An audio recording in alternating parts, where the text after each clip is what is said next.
Welcome back to the channel, everybody. If you guys are new here, then my name is Erica. Hey, how you doing? And for today's guest, I am so excited to be chatting to Claire North. Today, we are going to be chatting about her gorgeous, gorgeous Greek mythology-inspired book that is Ithaca. So instead of me talking more, because I will just start fangirling, do you want to give us like an elevator pitch of what Ithaca is about? Oh no, I'm so bad at elevator pitches. Okay, Odysseus, he's off in Troy. He's been missing for over 15 years, heading on for 20 years. But left behind on Ithaca, there is a kingdom to run.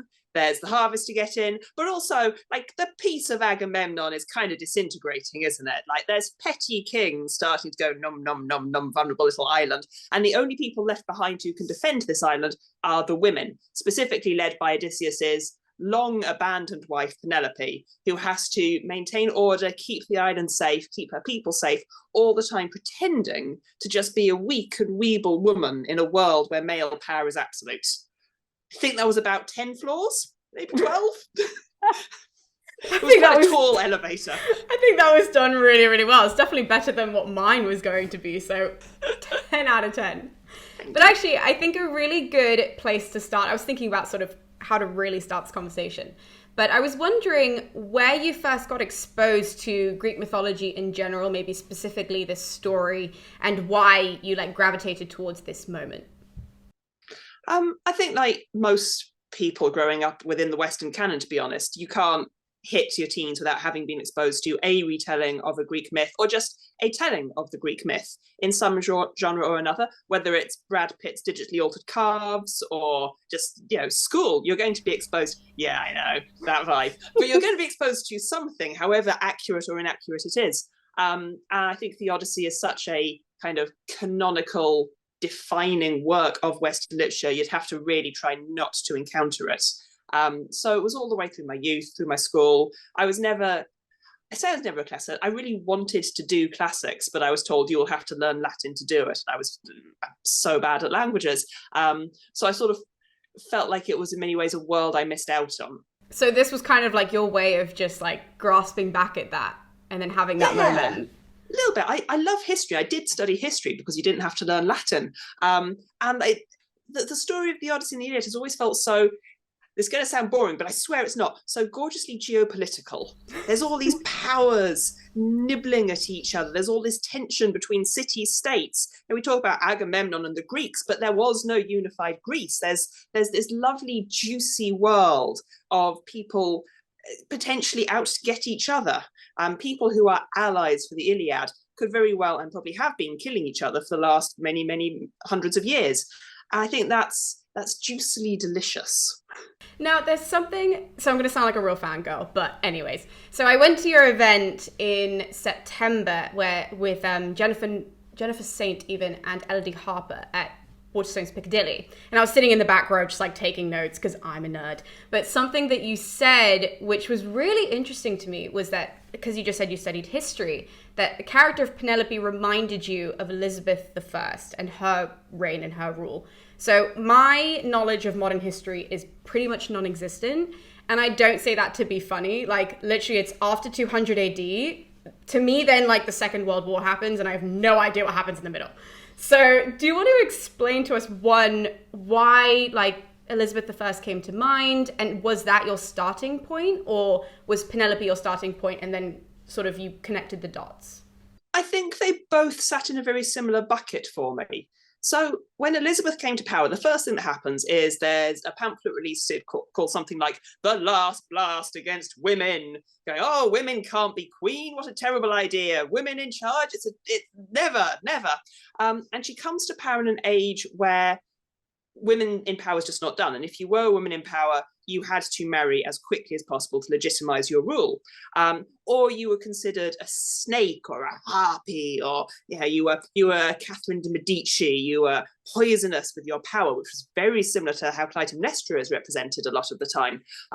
Or you had to be so pious, you had to be kind of an Isabella of Spain, that people would be like, she is not a sexual object at all. Like, if she is so into her religion, she cannot be a female, which actually also reminds me quite strongly of the virginal goddesses in Greek mythology. If you're not even remotely a sexual object, there's a certain amount of safety in that, of not being preyed upon. And so Elizabeth comes to the throne and everyone expects her to marry. But if she marries a Scottish king, she'll piss off an English lord. If she marries an English lord, she'll piss off a different English lord. And if she marries the king of France, to be war with Spain. If she marries the king of Spain, to be war with France. You marry a Protestant, it's war with the Catholics. There's no one she safely can marry without causing a war. And equally, she can't really say no to people, because while they're sort of on the hook, while the Spanish ambassador is writing back to Philip going, I'm sure she's going to come round. I give her another 6 months. I'm sure it'll be fine.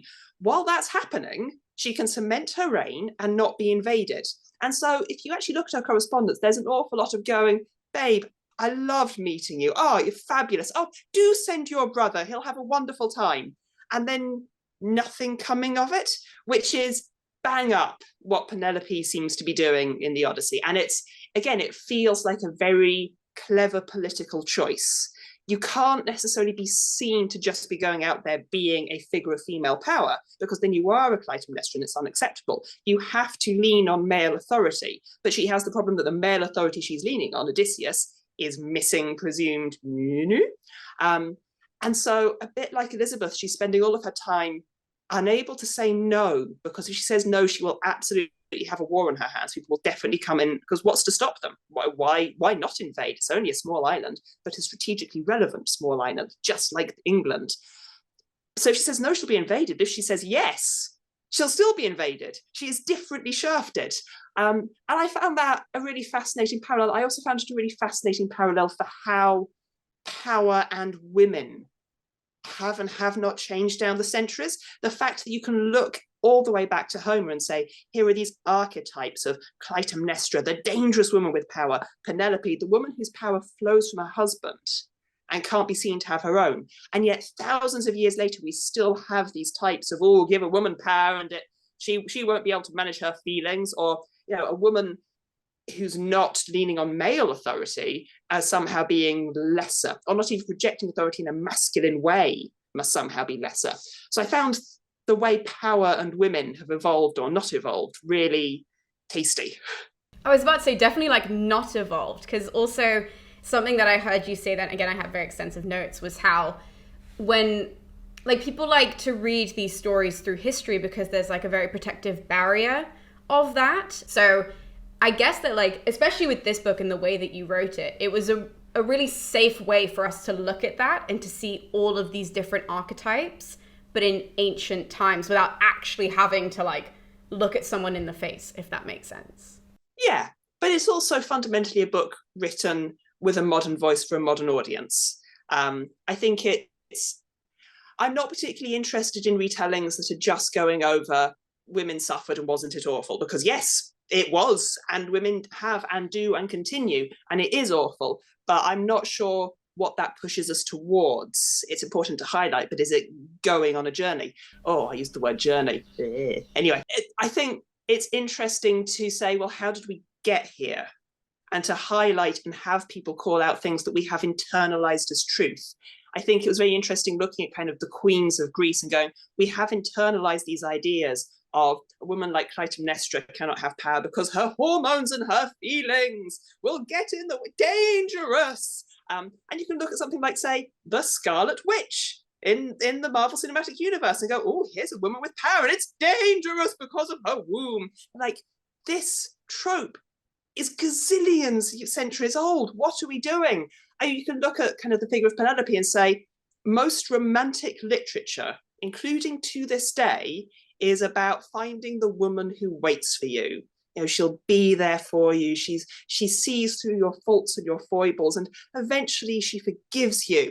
Most of Victorian literature is the story of feckless young men sailing to the Southeast Seas, getting a fever, coming back and realize they should have married a woman called Agnes who was waiting for them all along. Like, that trope of womanhood is so pernicious in our canon, and arguably the Homeric stories is where we see that evolve as well. After the Odyssey and the Iliad, we no longer have kind of Medeas, we no longer have powerful women who can do great magics and control the elements, control power. We have well, we don't really have many women to speak of in a really dramatic way after that. After Penelope, Helen, and Clytemnestra, it just sort of, the women are banished as powerful figures from the canon. And that's really interesting, I think really important in how we look at the stories we tell today. I couldn't agree more. And I think that the way you handled as well Penelope, Clytemnestra, and Electra in this book, because Electra pops up. You have these three women that have power and do it in such different ways, which I thought was really fascinating to read. Obviously, we've gone over Penelope, but Clytemnestra is like so seething in this book. Like she like calls Penelope duck half the time. And I'm just like, I mean, that's probably exactly what she would have done. It's just so harsh to hear it. And then to have Electra who has this like silent power. Like my favorite scene is when she walks in with all the suitors and she just tells them all to stop talking. She's like, that's your queen, respect her, stop it. And none of them say a thing. Like it was just, I loved the way you did that. So was it fun for you to like sit in all those characters and figure out who they were? Yeah, it was loads of fun. I found Electra kind of fascinating in a slightly skin-crawling way, because I feel fundamentally she has internalized the patriarchy. Like she's fully on board with her dad was the greatest thing that ever lived. Her mum is foul and evil. How dare her mum have agency, let alone sexual pleasure? How could a woman do that? And that her duty is to marry a man and be a princess. But at the same time, while she's internalized this, she's bright enough to feel her skin crawl at it, which I think creates for a wonderful mess of a human being, like a complicated tangle of, on the one hand, there's this narrative of who she has to be as a woman, conflicting with this sense of, but that's grotesque. Like just enough brains to go, but that is grotesque.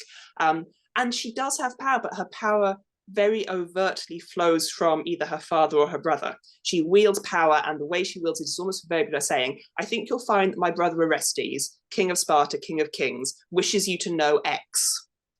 And I really enjoyed that, because Orestes is clearly quite a messed up pup. But I really enjoyed that there is this thing you get in a lot of history throughout time of kind of the dowager empress figures and the women behind the throne who 100% are controlling things while saying, I think you'll find my husband wishes you to know Berbeda.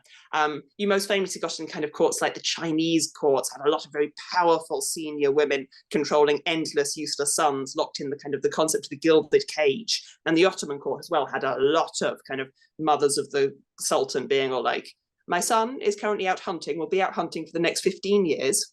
I now wish you to send the armies. And I liked that's a different way of doing power. It's still very much power that flows from the man, but it is also another approach to how to use it. I was about to say, it's a really interesting approach, though, to use it, because you've got Penelope who can't say anything, so she's not like that at all. Then you've got Clytemnestra who just goes, F that, I'm just going to say whatever the hell I want to, and I'm going to do whatever the hell I want to. And then you've got Electra who is so clearly Clytemnestra's daughter in the way that she speaks. Like, she clearly takes after her mother, but as you said, like, she's channeled so much of like, well, this is how things work. And also she's watched her mother, I mean, she has gone a little bit off the rails, we're not gonna lie. Like, she's, even though I love her, I'm very much like, you gotta rein it in slightly, Clytemnestra. And so she's also seen that and gone, okay, how do I figure this out to be my realm and what's my space in that? Where I think after that, like you said, we don't have women who are trying to find that other space of power to be like, oh, let me just like dive in there and get a piece, you know?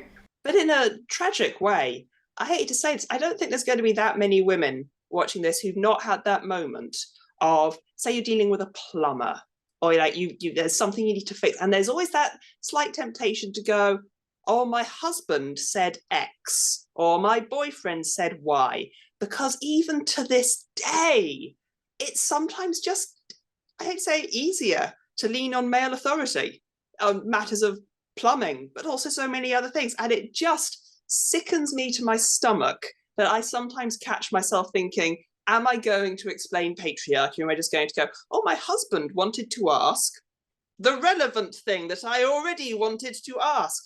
These ideas of leaning on male authority are still here today. Ah!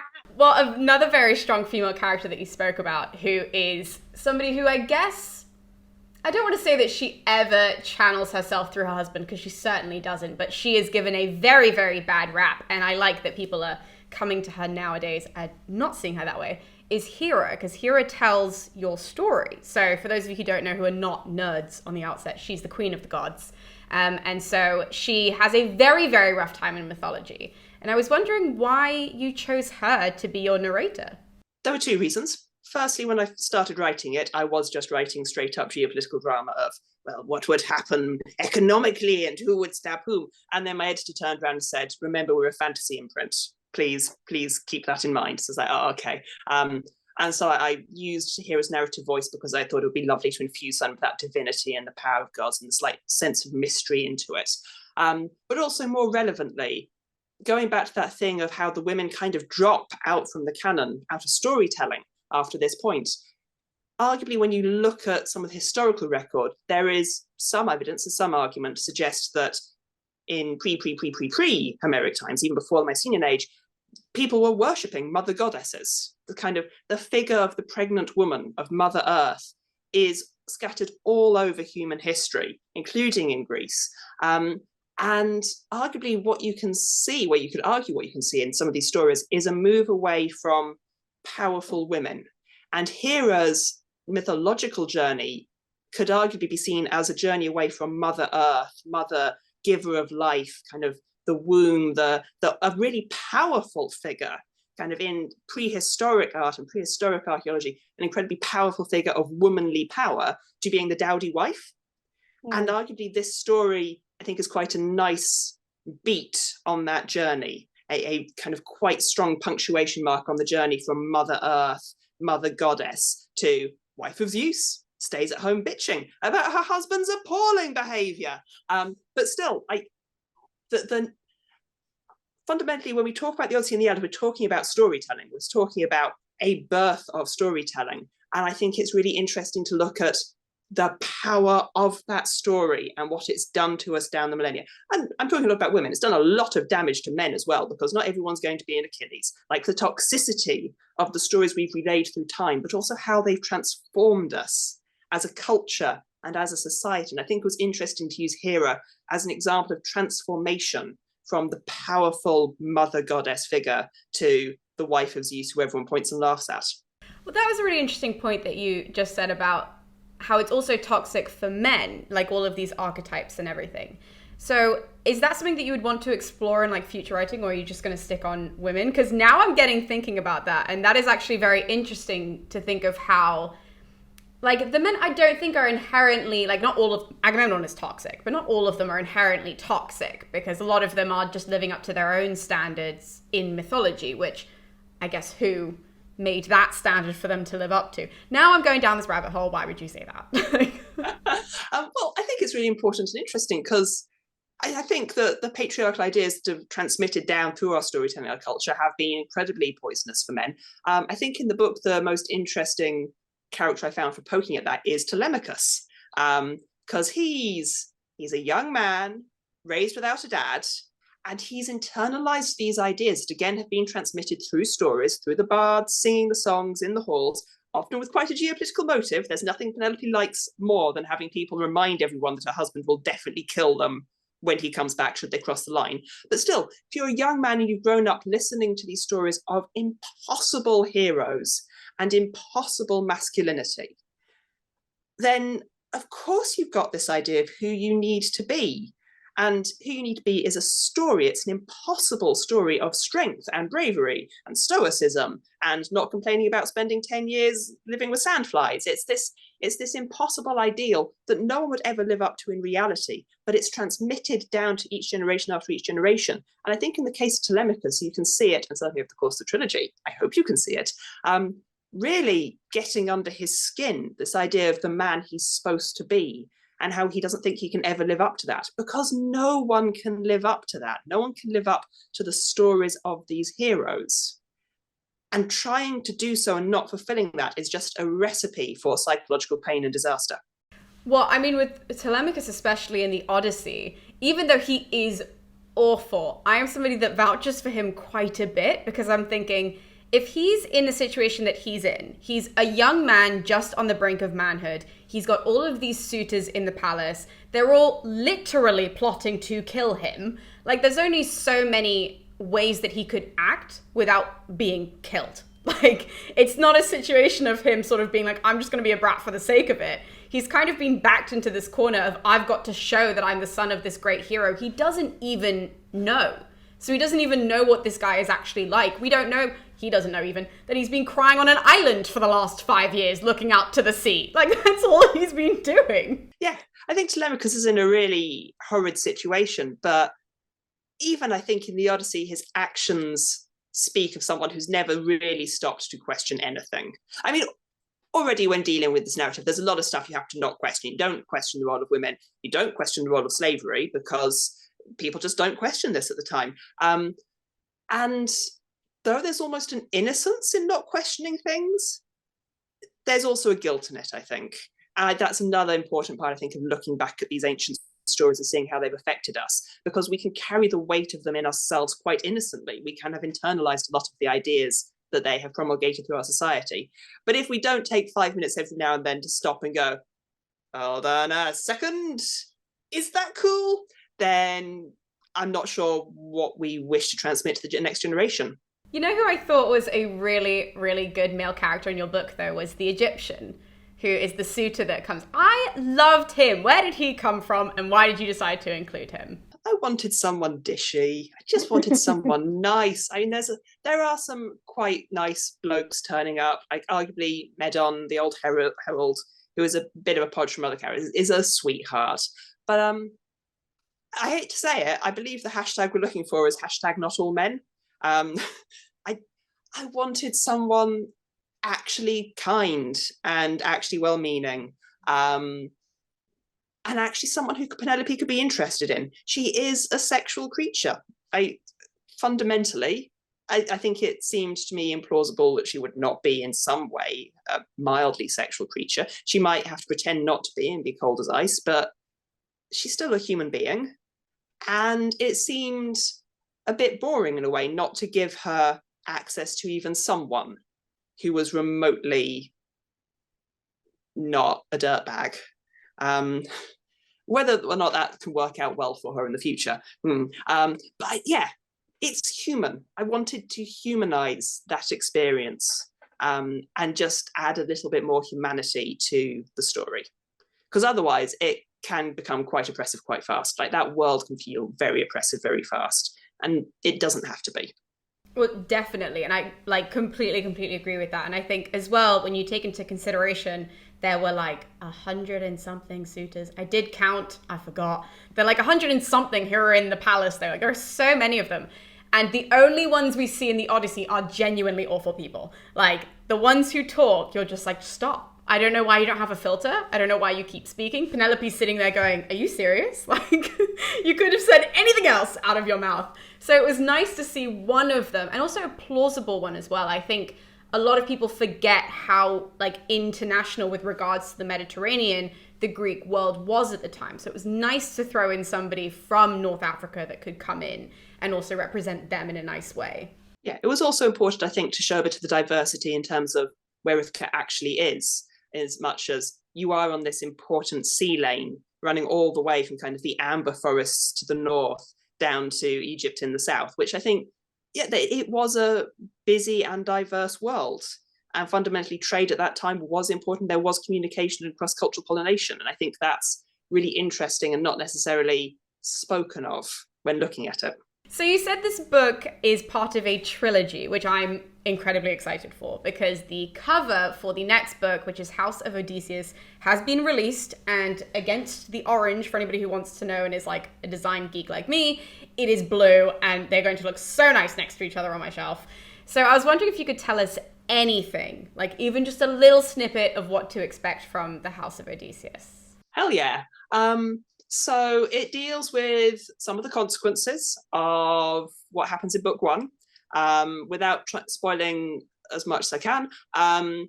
Orestes is king of Sparta, and he no having a good time. It no go good for Orestes. And whenever things get unstable, he's King Mycenae, not King of Sparta. When everything's get unstable for the King of Kings, imagine I got that right on my first pass. There's this massive kind of looming figure just kind of sat in a corner, watching and waiting, and that, of course, is his uncle Menelaus. Menelaus. I only know how to write these things. My apologies. I don't know how to say them. I don't know how to pronounce anything. I just guess and then I stick to it in a video. And when people ask me, I'm always like, I have no idea. Just pick one. Then let's go with Menelaus. And apologies if I've got it wrong. There's Menelaus, and he's a war hero. He's the hero of Troy. He's one of the last kind of OG survivors of Troy. And he's just sat there watching his nephew having a really hard time and going, yum, yum, yum, yum, yum. And no one wants him King of Kings. It would be this incredibly dangerous, incredibly violent, incredibly powerful figure would be too much for a threat if he becomes King of Kings. So book 2 is dealing with some of that. It's dealing with what happens when Orestes doesn't necessarily manage to get a grip, and when Menelaus comes knocking, and they all come knocking to Ithaca. And the highlight information I can give you about book 2 is it is narrated by Aphrodite, which makes me very happy. I am not naturally gifted when it comes to doing the voice of the goddess of love and desire. And so it took me quite a while to work out what the voice is. And the voice, and this is a different kind of nerdiness, is the hairdresser from Queer Eye called Jonathan Van Ness, who spends the entire time going, babe, you're giving me chin, you're giving me jaw, you're giving me, I burnt the topless towers of Ilium. I love it. Did you row here yourself? Did you oil your own biceps, or did someone do it for you? And it delighted me spending an entire book with the voice of Aphrodite. And also, because it's Aphrodite, there's Helen is also, of course, in the mix there. It's what catches Aphrodite's attention. And it's a lovely chance to explore a different kind of facet of what it is to be a female, because Aphrodite is very much portrayed as kind of the blonde bimbo, and she's written off as being an airhead, as indeed in some interpretations is Helen.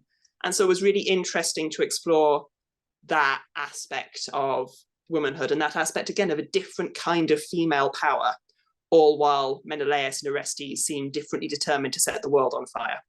Oh my god, this sounds so good. I'm so excited. And especially with Helen, I love Helen as a character, and I always say she doesn't get enough screen time. Oh, that just reminded me of something I wanted to ask. Oh my goodness, go me. So you said actually in your chat, guys, this is literally how quick my brain moves half the time. I just edit it out of videos. But you said in one of your chats that your initial idea for this book was actually a TV show. So I was wondering why you thought this story, or the Greek world, Penelope's world and all that, would be really well adjusted for the screen and would fit good for that. I thought it felt quite Games of Thrones in sandals. You've got all these petty kings. You've got Nestor and Menelaus and Orestes, but also these endless kind of Diomedes. So many people called Diomedes, or names very similar to that. All these petty kings vying for and making allies and breaking allies. And with Agamemnon dead, the kind of the terror that has kept the peace is disintegrating.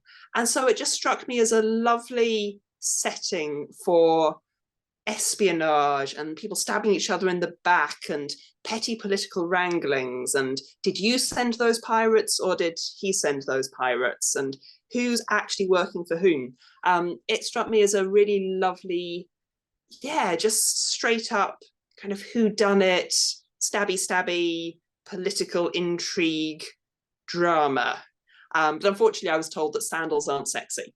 And I hate to say it, I think one of the reasons I got told that is because I pitched this not long after, I think it was called Troy, Death of a City, which came out on the BBC, which wasn't brilliant, wasn't terrible, it's harmless. But what was interesting about that is when it came out, there was a massive backlash against casting an unbelievably sexy guy as Achilles, who was black. And suddenly everyone turned around saying, but we own this canon, and our canon is white. And it was toxic and poisonous and racist, obviously. And I think that slightly scared people off, to be honest. I think there was this slight fear in the TV world of, well, they've just tried to do something based around Troy, and it wasn't brilliant and it wasn't terrible, but the toxicity that came with that was, I think, a bit of a shock. I might be wrong, but That was certainly a bit of the vibe I got, which is heartbreaking. Well, I didn't watch the show. I did hear about that drama. And actually something that I've said literally since I started the channel like 2 years ago was that if I were to cast and like redo the Iliad or something, I would cast Michael B. Jordan as Achilles because I think that he could get it done perfectly well, regardless of, again, where he's from. It's just about, can he inhabit that character? Because Achilles is a very hard character to do. And I think after seeing him in Black Panther, I was like, that's him, done, simple. He doesn't even have to audition. I'll just give him the script, like, no issues. So I think it's really unfortunate when people want to like say, oh no, but they have to be white or they have to be Greek or they have to be from X place or whatever. It's who can play the role. But I think it's interesting in much as it reflects that sense of real ownership we have over this story. Thousands of years later, and we still have this kind of clinging going, it is canon, it is almost a sacred thing, which I think is indicative of its power on our modern storytelling, and therefore makes it even more worthwhile to be gently prodded at and poked and go, guys, you want to pretend that the ancient stories are not relevant, and yet they are so, so powerfully relevant right now. And that sense of, you're doing something different with it, that is an indicator of how visceral and how deep this goes. But also that might be good, because people are also kind of tired of these stories. I'm not, but I know that a lot of other people, when I like scream about Troy or I scream about something, people are like, why do you care so much? And I'm like, maybe we need a total like shifting or, you know, mix up of something to get people watching again, to get people engaging again. Maybe they need to see these stories through a different lens like that in order to then fall back in love with them. Like that could be a massive positive. Yeah, but also to see how these stories affect the stories we tell ourselves now. It is incredibly relevant because of how deep it is in our culture. So thank you, Claire, so much for joining me today and chatting about Ithaca. So for all of you guys who are watching who have not read Ithaca yet, if this has inspired you, or I'm just going to order you now to go down to the description anyways, and to go and check out Ithaca on Amazon, and all the links are down below to buy the book, but also to follow Claire on... Actually, I should have asked, are you still on Twitter? I am still on Twitter. I've also started shuffling towards Mastodon because of the neo-capitalist dumpster fire. Okay, wonderful. So I will link both of those in the description below so that you can at least find Claire on one of them, depending on how this all fares in the future. But again, thank you so much for joining me, and thank you all for watching. So we'll be seeing you next time with more videos here on Monique. So I'll see you guys then.